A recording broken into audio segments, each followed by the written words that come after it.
Namaste. I am Brahma Gaje, and I would like to welcome you all to this second episode of my YouTube channel, Brahma Gaje. In the first episode, we talked about the purpose behind this channel, the meaning behind this channel. And the true essence of the channel is to have a philosophical discourse based on the philosophy of ancient India, the philosophy of East, the Eastern civilization, the Indian civilization, the philosophy of West, the Western civilization. We will do songs, we will talk about poetry and so many other things, and certainly you can suggest a topic and I shall see if I can entertain that. Please click on that subscribe button and click on the like button. Again, this is the channel Brahma Gaje. I would like to further expand on the 3 points that I mentioned in the first episode. Why? Why should I do this? And the first point was my heritage, my lineage. We talked about a great sage named Bhagwan Gopinathji, my great-great-great-great-great-grandfather. I'm the direct descendant of him. And they say that he was born from fire, not flesh. That is the tradition, or that is the concept that I was given. But I do remember my own grandfather, His Highness Maharaja Bhanu Prasad, who used to take really some time from his busy schedule as an eminent lawyer every month and do a philosophical discourse. I remember him sitting on a big throne. There would be so many people around him from all walks of life, all backgrounds, mostly Vaishnava, but again, all different backgrounds as well. And they would come, listen to his discourse, seek his guidance, seek his blessings. Sometimes he would provide practical blessings, as I mentioned in the first episode. And that is what he did. Took the time. Later, as he grew older in his later life, he paused it. But then again, here I am. As I mentioned in the first episode, the local Pandit here, Acharya Padmanabh, told me that this is your destiny, this is your karma. Sometimes karma, like he said, follows you from your past life, your lineage, your heritage, and will eventually motivate you to do something. And you can barely escape it. Even if you don't want to do it, eventually you'll be doing it, and here I am. So that was the first point, the point on destiny, heritage, and I wanted to expand upon it a little bit. The second point was the idea of love that people have for me, my wife, Forum, a great family friend, Harish Bhai Bhatt, and so many other friends, out of love and compassion, told me that they would please do this YouTube channel, and that was the second point. But the third point is what really stood with me as I looked deeper, and I really like to expand on that today.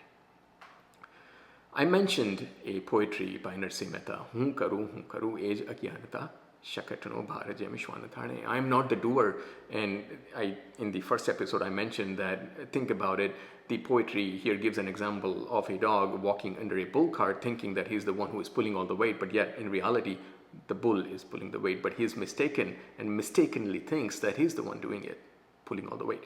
That was the poetry. But let's focus on Hun karu ej agyanta, shakatano bharaja mishwanathane. The Hun karu ej agyanta, that's where we should focus on. I am not the doer.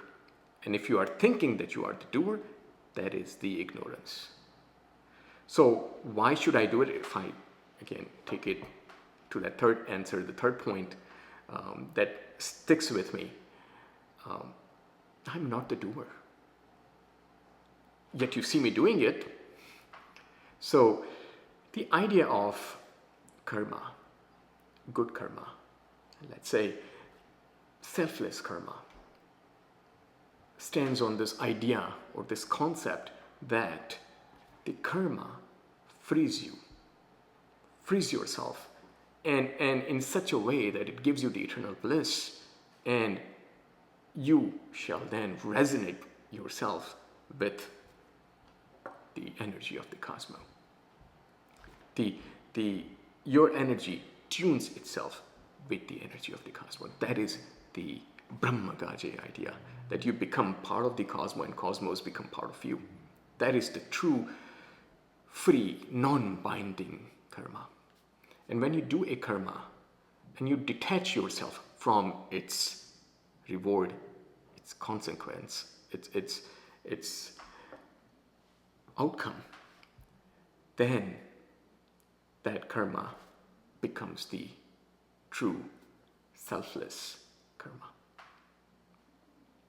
The idea that if the karma binds you because you're attaching yourself to that karma, then it's not going to free yourself. You'll continuously keep at it, and you'll continue to attach yourself to it.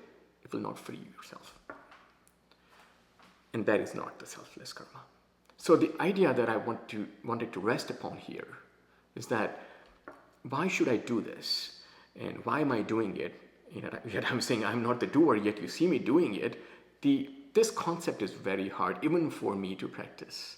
It takes a while for anybody. But the point that I'm trying to make here for all of us is that when you do a karma in such a way that do not attach yourself to its outcome, to its reward. It should be a true selfless karma, selfless act that eventually benefits the overall creation. It doesn't harm anybody. And it provides you eternal bliss, doesn't bind you. It frees you. And your energy becomes the energy of the cosmos. You and the cosmos become one, inseparable. And when you do a karma in such a way, that is the true selfless karma. And we should strive all towards that karma. But it starts with this thought. The thought that hum karu, is ajnata. The ignorance is in thinking that I'm doing something, let me get credit, let me get reward. Let it all go. Detach yourself from it. That is all I have for you today. Ladies and gentlemen, thank you for tuning to Brahma Gaje. Namaste.